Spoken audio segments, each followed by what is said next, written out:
Hi friends, நீங்கள் 2026ல் பஜாஜில் ஒரு வண்டி வாங்கணும்னு பிளான் பண்ணிட்டு இருக்கீங்கன்னா, கண்டிப்பாக கொஞ்ச நாள் ஹோல்டு பண்ணால் ரொம்பவே பெஸ்ட்டான ஆப்ஷன்ஸ் வந்து பஜாஜ்லேருந்து லான்ச் பண்ண போகிறாங்க.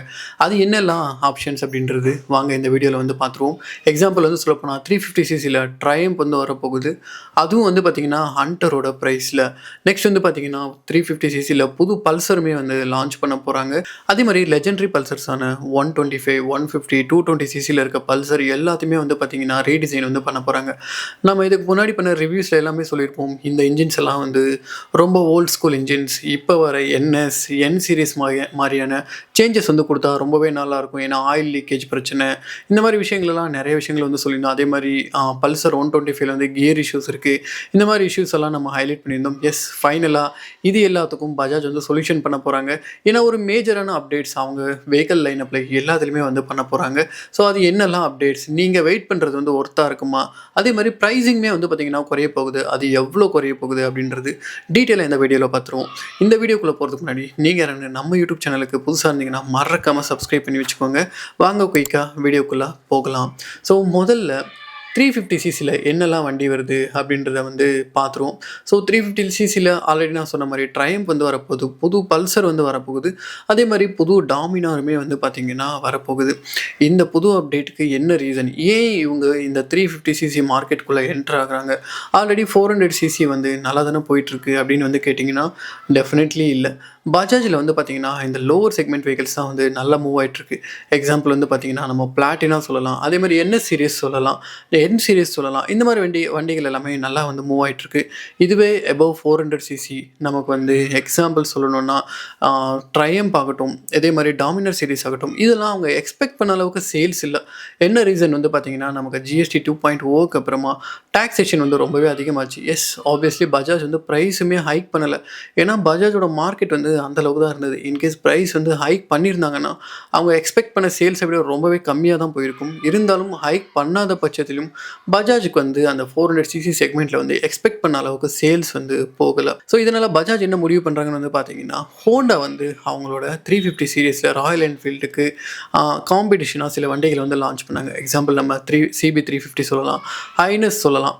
இந்த மாதிரி வண்டிகள் எல்லாம் லான்ச் பண்ணி நல்லாவே சக்ஸஸுமே ஹோண்டாக்கு வந்து கொடுத்தது அந்த 350cc செக்மெண்ட்டில். எஸ், ராயல் என்ஃபீல்டு மார்க்கெட்டை ஓரளவுக்கு அதை ஷேக் பண்ணிச்சுன்னே வந்து டெஃபினெட்லி சொல்ல முடியும்.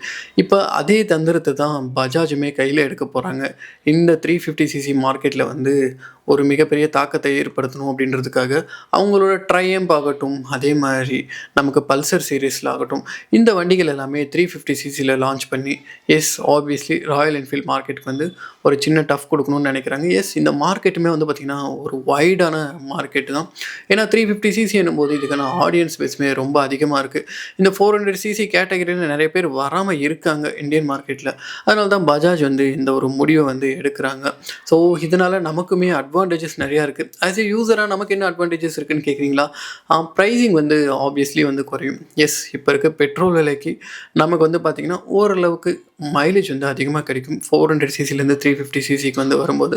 அதே மாதிரி ஒரு என்ட்ரி லெவல் பையராக இருக்கீங்க, ஃபஸ்ட் டைம் வந்து பைக் எடுக்க போகிறீங்க அப்படின்னா கண்டிப்பாக இந்த 350cc செக்மெண்ட்டில் சூஸ் பண்ணுறதுக்கு இப்போ வந்து நிறைய ஆப்ஷன்ஸுமே வந்து இருக்குது. நமக்கு ஹோண்டாவில் இருக்குது, அதே மாதிரி வந்து பார்த்திங்கன்னா நமக்கு ராயல் என்ஃபீல்டில் இருக்குது. ப்ளஸ் வந்து பார்த்திங்கன்னா இப்போ பஜாஜுமே ஒரு மாஸ் மார்க்கெட்டில் வந்து எஸ், அவங்களோட வெஹிக்கிள்ஸ் வந்து எப்பயுமே ப்ரைஸ் வந்து ஒரு அஃபோர்டபுளான ப்ரைஸில் தான் வந்து ஆரம்பிப்பாங்க. ஸோ கண்டிப்பாக வந்து ஒரு மிகப்பெரிய டஃப்பாக இருக்கும். யூஸருக்குமே நிறைய வெரைட்டிஸ் ஆஃப் ஆப்ஷன்ஸ் வந்து இந்த வண்டிகளில் வந்து கிடைக்கும். கிளாசிக் பல்சர் டிசைனை வந்து சேஞ்ச் பண்ண போகிறாங்க. ஆல்ரெடி நான் சொன்ன மாதிரி இந்த 125cc ஆகட்டும், 150 பல்சர் ஆகட்டும், இதெல்லாமே ஒரு லெஜெண்டரி டிசைன் வந்து சொல்லலாம். பஜாஜில் ஆரம்ப காலகட்டத்திலேருந்து இருக்கிறது இந்த பல்சர் டிசைன்ஸ் தான். ப்ளஸ் வந்து 220மே வந்து பார்த்திங்கன்னா ரொம்ப வருஷமாக பெருசாக எந்த அப்டேட்ஸுமே இல்லை. உங்களால் வந்து பார்த்துருக்க முடியும். அப்சைட் டவுன் ஃபோக்ஸ் ஆகட்டும், அதே மாதிரி ஃப்ரேமில் ஆகட்டும், இன்ஜின்லையுமே நம்ம ரிவ்யூ பண்ண வண்டிகள்லையுமே நிறைய கம்ப்ளைண்ட்ஸ் வந்து சொல்லியிருக்கோம். பல்சர் 220 வந்து ஆயில் லீக்கேஜ் கம்ப்ளைண்ட் இருக்குது. அதே மாதிரி வந்து பார்த்திங்கன்னா அதாவது ஹெட்டில் ஒரு சின்ன பிளாஸ்டிக் ரப்பர் வந்து கொடுத்துருப்பாங்க, அந்த இடத்துல ஆயில் லீக்கேஜ் கம்ப்ளைண்ட் இருக்குது. ப்ளஸ் பல்சர் 125 கொஞ்சம் கியர் இஷ்யூஸ் இருக்குது. ப்ளஸ் ஃப்ரேமு, இந்த டிசைன் ஆகட்டும், இந்த விஷயங்களை எல்லாத்தையுமே வந்து பார்த்திங்கன்னா அவங்க ட்விக் பண்ணுறதா சொல்லியிருக்காங்க. இப்போ ரீசெண்டாக 2026ல் சில சேஞ்சஸ் வந்து பண்ணாங்க. இந்த கிராஃபிக்ஸ் வந்து அப்டேட் பண்ணாங்க. எஸ், அந்த அழகாக இருந்த அந்த ஹெட்லைட்டுமே மாற்றினாங்க. அடுத்து என்ன பண்ண காத்துட்ருக்காங்கன்னு தெரியல. எஸ், இதுலேயுமே வந்து அப்டேட் பண்ண போகிறாங்க ஃபைனலி. என்ன மாதிரியான அப்டேட் வரப்போகுது அப்படின்றது வந்து நம்ம காத்திருந்து தான் பார்க்கணும். அவங்க குறிப்பாக எது எதில் அப்டேட் பண்ணுவாங்க அப்படின்றது நான் எக்ஸ்பெக்ட் பண்ணுறது வந்து பார்த்திங்கன்னா, டிசைனில் வந்து பண்ணுவாங்க. ஃப்ரேம் சேஞ்சஸ் ப்ளஸ் வந்து பார்த்திங்கன்னா, இந்த என்ஜின்ஸை வந்து இப்போ என் சீரீஸில் இருக்கிற என்ஜின்ஸ் அல்லது வந்து என்எஸ் சீரீஸில் இருக்க என்ஜின்ஸ் மேபி அந்த மாதிரியான ஒரு இன்ஜின் டைப் வந்து சுவிட்ச் ஆகிறதுக்கான சான்சஸ் இருக்குது. ரியரில் வந்து பார்த்திங்கன்னா, இப்போ நார்மலாக நமக்கு அவங்க கேஸ் சார்ஜ் சஸ்பென்ஷன் வந்து டியூவல் சஸ்பென்ஷன் யூஸ் பண்ணிகிட்டு இருக்காங்க, ஸ்ப்ரிங் லோடட். மேபி அதை வந்து மோனோ ஷாக்காக மாற்றுறதுக்கான சான்சஸ் வந்து இருக்குது. ஸோ இந்த மாதிரியான அப்டேட்ஸ் வந்து கொடுக்கறதுக்கான வாய்ப்புகள் இருக்குது. மேபி இதுக்கான ப்ரைஸுமே அப்டேட்ஸில் வந்து இருக்கும், ப்ரைஸ் ஹைக்குமே நடக்கும் அப்படின்றது நான் வந்து நினைக்கிறேன்.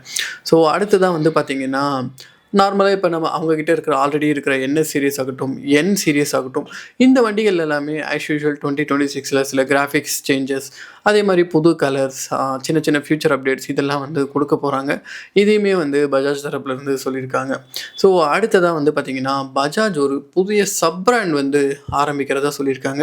அதாவது நமக்கு டிவிஎஸில் ஆர்டிஎக்ஸ் ஆகட்டும், அதே மாதிரி வந்து பார்த்திங்கன்னா நமக்கு அட்வென்ச்சர் 390, அதாவது அவங்களோட பிராண்ட்லேயே இருக்க அட்வென்ச்சர் 390 இருக்கு இல்லைங்களா, அந்த ஒரு சீரியஸ்க்கு பஜாஜ்லையுமே வந்து பார்த்திங்கன்னா ஒரு அட்வென்ச்சர் சீரியஸ் வெஹிக்கிள்ஸ் வந்து கொண்டு வர போகிறாங்க. குறிப்பாக வந்து டிவிஎஸோட ஆர்டிஎக்ஸ்க்கு வந்து காம்படிட் பண்ணுற விதமாக ஒரு புது பிராண்டில் வந்து அவங்க எடுத்துகிட்டு வர போகிறாங்க. எக்ஸாம்பிள் நமக்கு சேட்டக் அப்படின்னு சொல்லிட்டு ஒரு எலக்ட்ரிக் பிராண்ட் ஸ்டார்ட் பண்ணாங்க. ட்ரையம்ப்பு, அதே மாதிரி வந்து கேடிஎம், இந்த மாதிரி ஒரு சப் பிராண்டுமே புதுசாக வந்து அட்வென்ச்சர் சீரியஸுக்காக கொண்டு வர போகிறாங்க. எஸ், அட்வென்ச்சர் மார்க்கெட்டையுமே கொஞ்சம் அசைச்சு பார்க்க போகிறாங்க பஜாஜ். கண்டிப்பாக அஃபோர்டபுளான ப்ரைஸில் வந்து இருக்கும் பஜாஜ் வெஹிக்கிள்ஸ் வந்து எப்பயுமே. எந்த மாதிரியான வெஹிக்கிள் வந்து கொண்டு வர போகிறாங்க, என்ன சப் பிராண்ட் வந்து கொண்டு வர போகிறாங்க அப்படின்றது பொறுத்திருந்து தான் பார்க்கணும். ஸோ ஃபைனலாக வந்து பார்த்திங்கன்னா ப்ரைஸஸ் வந்து சேஞ்ச் ஆகிருக்குங்க. ஸோ அதாவது நமக்கு வந்து 400 சிசிலேருந்து 350 சிசிக்கு வண்டியை வந்து கொண்டு வரும்போது ஆப்வியஸ்லி ப்ரைஸஸ் வந்து குறையும். எவ்வளோ குறையும் அப்படின்றது ஒரு சின்ன எஸ்டிமேட்டட் காஸ்ட் வந்து பார்ப்போம்.